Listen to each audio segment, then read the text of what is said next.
Hey guys, in this video, I will show you how to change Waze to miles per hour. So first you want to open up Waze, right? Or launch the Waze app on your phone and then you want to access a setting. So this is how you do it, okay? You come here at the top left.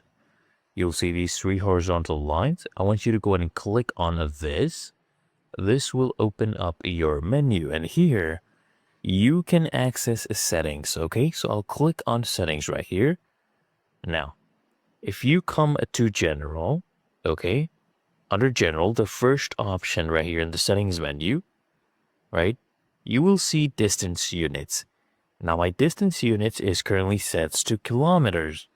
So, when the speed is shown to me, it will be shown to me in kilometers per hour. Now, when I change this to miles, okay, if I just toggle this on, just click here, now it is in miles, okay? You can go press back and press back one more time and you are done. Now it is in miles per hour. Really that easy and simple.